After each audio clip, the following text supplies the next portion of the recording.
Hello, Donnelly Team listeners. I am back at you today, Miss Tiffany, Spiffy Tiffy. No one's called me that in a while. I have not recorded with Kira in a hot minute. That's how I know I have not recorded with Kira, because I haven't been called Spiffy Tiffy in a minute.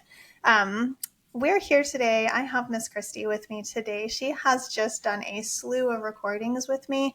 We blocked out 2 hours today, and we said, you know what, we're just going to bust out a bunch, and we are doing it. Summertime gets a little wild, and it gets hard to schedule these suckers in there. So Kristy, thank you for being here with me today. Thank you for scheduling this in your schedule and making sure that we could get this done. How are you? Good. It's a pleasure. It's always fun spending time with you. We don't get to do this all the time. I agree. We really don't. And I started doing for you specifically because I'm like, gosh, we really don't. I still get like so much time with Trish, Monica's, and we're doing so much onboarding. And so I'm like, no, I need Kristy, like just touch base, check in one-on-one time. Like I need that outside of our monthly one-on-ones. So I agree. And I'm excited to be here today. I think we both have animals at home, and it's funny. We like go a certain amount of time and then they've hit their limits. And I don't know, I've got a cat that's running around just screaming right now. I don't think you guys can hear it, I hope. No. But I think what happens is she's just like, okay, I'm tired of hearing your voice. Even when I'm on coaching calls, like maybe my inflection is different, or I don't know. There's something about podcasting that she hits her limit at about an hour in, hour and a half. She's like, I'm done. I'm either podcasting with you or you're being forced to turn it off. So Yeah. yeah. Anyways, animals are wild. They're like Um, kids. they are. Oh my gosh, they are like kids. They're exhausting. Yeah, they are like kids. I think they're worse than kids. When I was little, they used to say, I don't know if people still say this or not, but they used to say, when you think you're ready for kids, get a dog. And I used to be like, that's easy, right? And I'm like, actually, I find that my animals are way more work than my son is. Like, I, they just require so much of me at their own discretion. Like, it's when they want it. And I have two cats and a dog, and the dog is much chiller. But even puppies, I'm like, puppies are hard. Puppies are not like a newborn. It is not, in my opinion, the same apples to apples. But maybe that's why they say that, because you get exhausted by the puppy, and you're like, I can't do this right now. So who knows? But we're not here to talk about dogs or cats. We are here. We are here today because we are rounding out the year, you guys. August is always like such a weird time for me, because it's like the beginning and the end. It's the beginning, like we're not even to fall yet for Arizona. It feels like fall. We don't really get a fall, so we start in August. But it feels like we're coming up on the end, but we just started. We get to August so quickly. And so with that, a lot of times we can kind of forget to prep for the upcoming year until it gets to the last minute, because we're like, gosh, it's so early, Tiff. Like, Kristy, we've still got so much of our goal left. We're still working on these things. How am I supposed to think past that? But we really, truly do have to prepare in a lot of different ways to ensure that we're ready when January hits. I don't know about you, Kristy, but I know in my practice, I think before I was office manager, my office manager and my doctor probably sat down and like did some goals, right? They knew what they were doing, but we didn't know until the end of January when we had our team meeting what those New Year's goals were, and that was really hard because I'm like, well, shoot, we're already behind because Yeah. like what are we doing here? We had no idea that we had increased our goals because we're still working off of old goals. And I think that likely happens more often than not, because we want a fresh start. We want our January kickoff. And it's like, if we're not doing January kickoff on January 2nd, it's not a kickoff anymore. I guess now we're playing catch up. So a lot of practices really need to start doing this in December, November even, but December, really talking about what next year is going to look like with your teams. Kristy, do you feel that kind of, we talked about this a lot today, like what was it like back in the day when we were in office, but did you feel like you kind of ran that same trajectory, that same calendar year advice? Yeah, 100%. I think in dentistry, we get so focused on lag measures. Yeah. And I don't know that we ever intentionally focused. It's just the way it's always been. And Oh, so you and I talked about this before. We just do it because that's how somebody else did it, and we think mhm. it's the way to do it. But I think, again, when you know better, you do better. Yeah. And we always need to look at the lag measures. But looking at lead measures and starting literally now is a Yeah. great practice. And to be honest, the ones that I see hitting goals for my teams, we look at them early and we set the tone early. Yeah. Yeah. Yeah, that was a great point. You hit the nail on the head. We really do focus so much on lag measures, which our lag measures will feed into our lead measures. So totally. But I do think that dentistry as a whole misses the mark on lead measures. Even like I had a client the other day that said, "Oh, I died, Kristy, I died." She said, she said, "Yeah, my CPA, I'm just not too sure about them. They said that not to get like too crazy about it, but that I would get my P&Ls by the 28th every month." And I about fell out of my chair because I was like, what the heck? That is a 2 month lag measure at this point, because by the time we're reviewing them, we're into 2 months later from those statistics, those overhead stats. And how are we supposed to make adjustments and change? So you're telling me that we are going to have potentially 2 bad months because we didn't know it was a bad month until we're at the third month. And I was just like, no, no, no, no, no, no, no. If that's the case, if that's their standard, it doesn't fit our standards. This is not going to work. We have to have better, quicker lag measures so that we can change the lead measures. And I think what you just said plays right into that, because to them, that CPA, it was like totally natural and normal. It was like, yeah, fine, we'll get them to you. You can see them, but they're not using them to tell you how to change your business. Some CPAs are. I work one-on-one with a couple of different CPAs for my clients and with my clients that are doing that. They're fantastic. They're giving them information and advice every month based off of what they're seeing. That's massive. It's very uncommon also. CPAs at the end of the year would be like, well, this year you overspent in this category, so drop this. Oh, for the love, could I not have seen that earlier and made adjustments so that I didn't overspend for an entire year and then could have changed this entire P&L? That's Mm-hmm. what we do.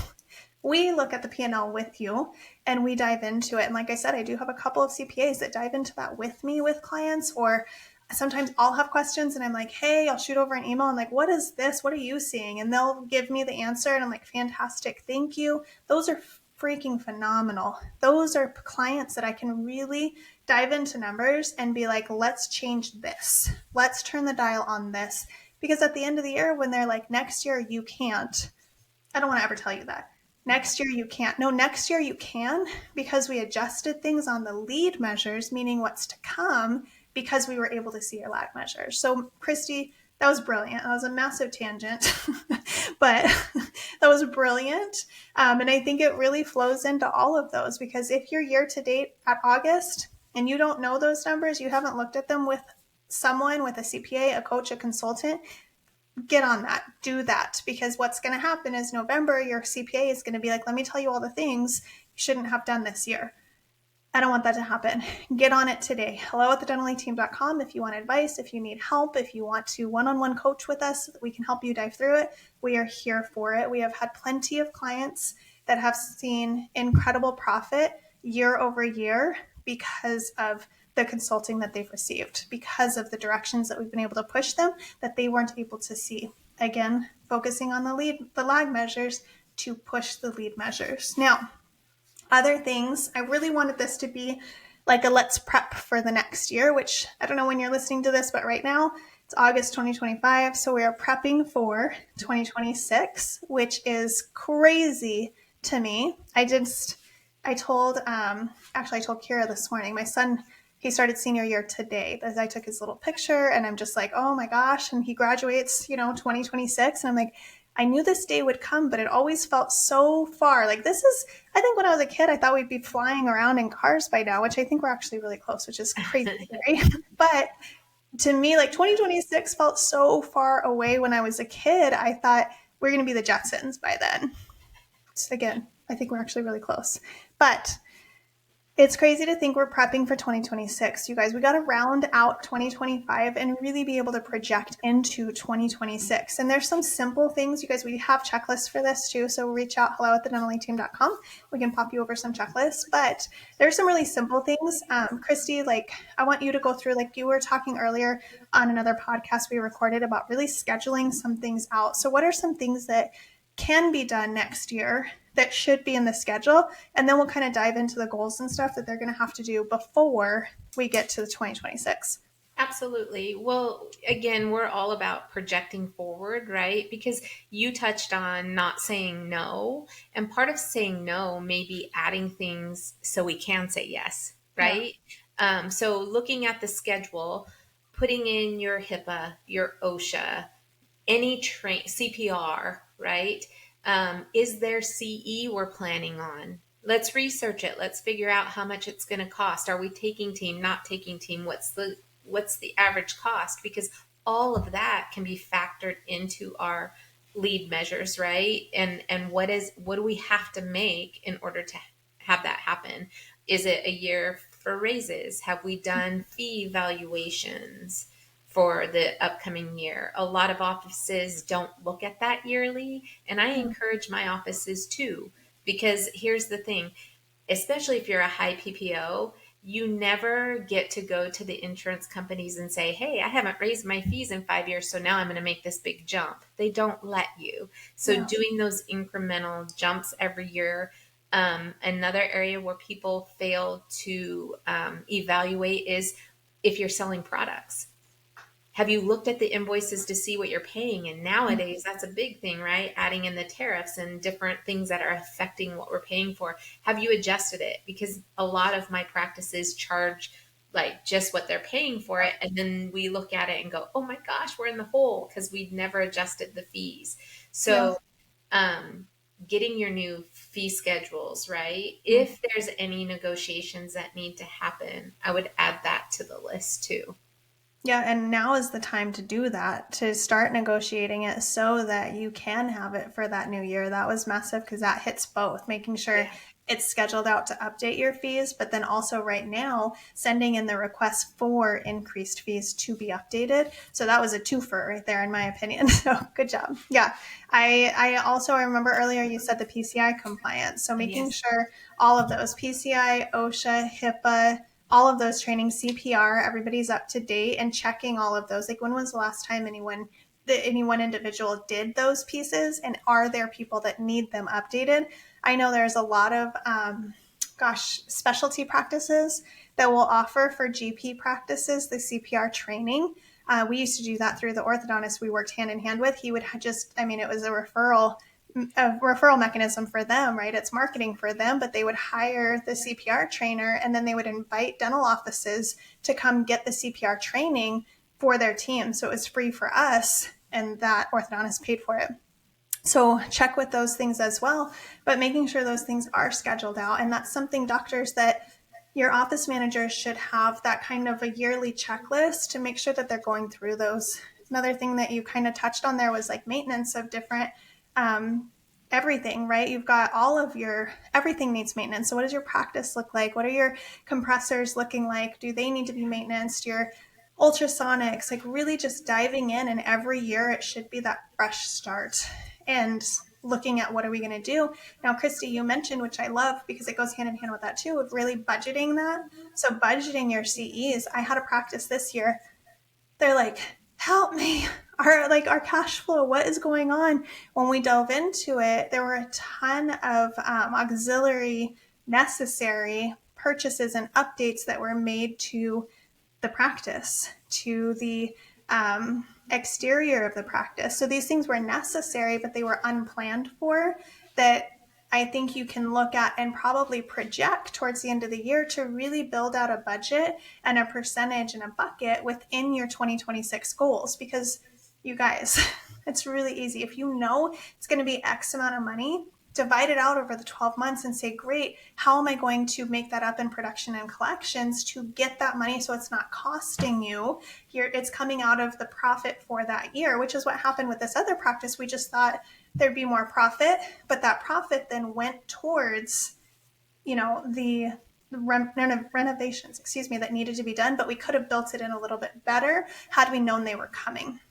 So that leads into our goals and really looking at what would a 7 to 10% increase. Those are the numbers I typically go with, increasing from this year, 7 to 10% next year, 7% for inflation, you guys, 10% because why not be profitable on top of inflation? So you can do 7% and kind of call it status quo. 10% is going to be that growth space that you hopefully and probably are desiring. And really, when you look at it, 10% over the course of the year is really a drop in the bucket. Kristy, have you found that same thing where that 10% is like a couple $100,000 over the course of the year, split up over the month is realistically not that much? Kristy, do you see that same thing?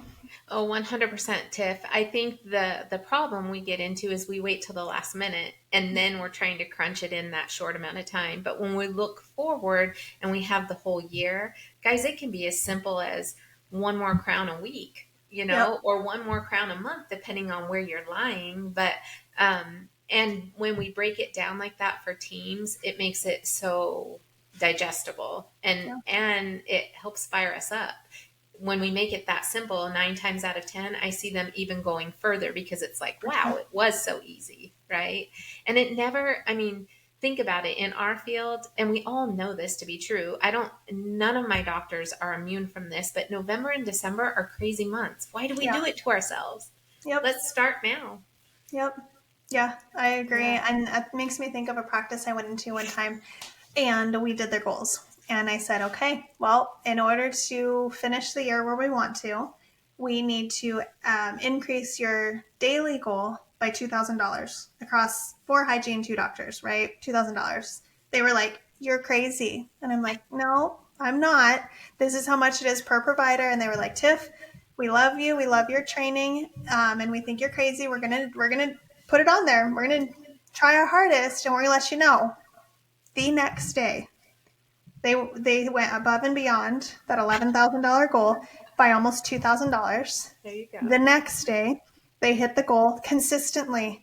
After setting that goal, they hit it. And they were like, Tiff, I was getting texts from the team members for days. Like, I can't believe we're doing this. We didn't think it was possible, but actually it was right there because it was all within the scheduling, right? How are we scheduling things? What are we prioritizing? How are we looking at the structure of our schedule and still serving our patients? So I totally agree. The increase is easy as long as it's broken down in a digestible amount. The full yearly amount, you're like, all right, guys, we did 1 million. We're going to do 1.2 this year. They're like, oh my gosh, like, when is it enough? But if you're like, 1.2 is X amount per month, X amount per day, they're like, okay, we can hit that. We can figure that out. And you're like 30% from hygiene, 70% from doctor, or 25% from hygiene, 85 or 75% from doctor. Like, figure out the numbers and then figure out daily goals for everyone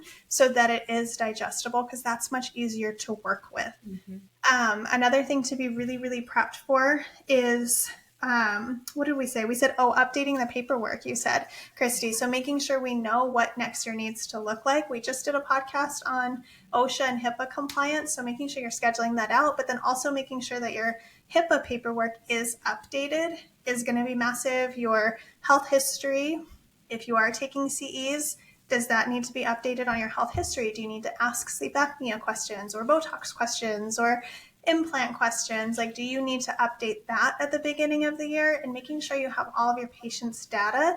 Kristy, I know you talked about too, you have some clients that just don't have everyone's emails. This day and age, most of our communication is going out by emails. I know most of my clients are sending statements by text and email. There's really not a lot of paper. So making sure we're updating those as well. And then Kristy, I don't want to glaze over those, you guys, practice software updates too, but I kind of do, because I kind of want to talk a little bit very quickly though. As we're adding goals, Kristy, I know you do this a lot. You help practices project what their profitability point is, which is also like your BAM, your bare ACE minimum, right? Same thing, different words. How do you also help them project? Do they have enough people? So as they grow their goal, they need to potentially increase staffing and making sure they have the right seat. How do you help them see that when you're helping clients build out those goals. Yeah, I think that's an important piece of it. Running some reports in your software is going to be helpful. Look at your active patient base. Has it grown? If it's not growing, why not? Like, are we missing working recare? And again, lag and lead, guys. If I have a lot of practices where maybe capacity, they're booked out, and so they don't work recare, and those people are falling through the cracks. I would challenge you, even though you are booked out, to still work that recare, because Yeah. every day we wait, they're getting pushed out that much further, right? And it's nothing that we have to shy away from. But again, it's like, man, our hygienists are in high demand. Let's get you scheduled, right? Yeah. And bring that information. You guys need to look at that. When are our next new patient openings? When can we schedule for perio maintenance? When can we schedule for root scaling?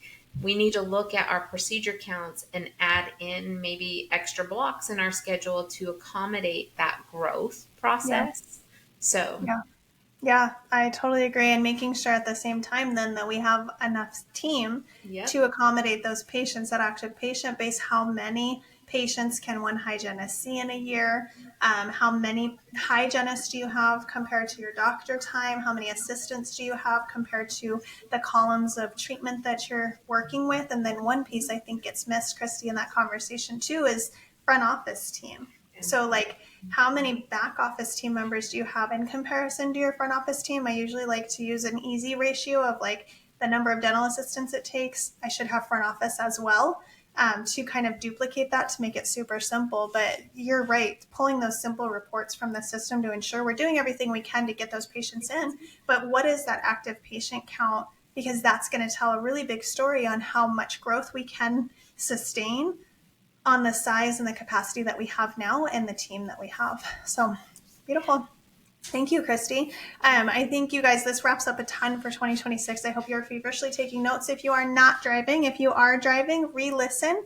But as always, hello@thedentalateam.com. We can shoot you over some really easy end of the year, beginning of the year prep checklists for office managers, doctors, whomever. And just make sure you guys that you're pre-scheduling things. And I would even pre-schedule this time of year next year. Start prepping for this stuff. Put it in your calendars. As an office manager, I had everything in my calendar this time of the year. I was starting to prep for the following years, so 2026 goals, but I was also requesting fee increases.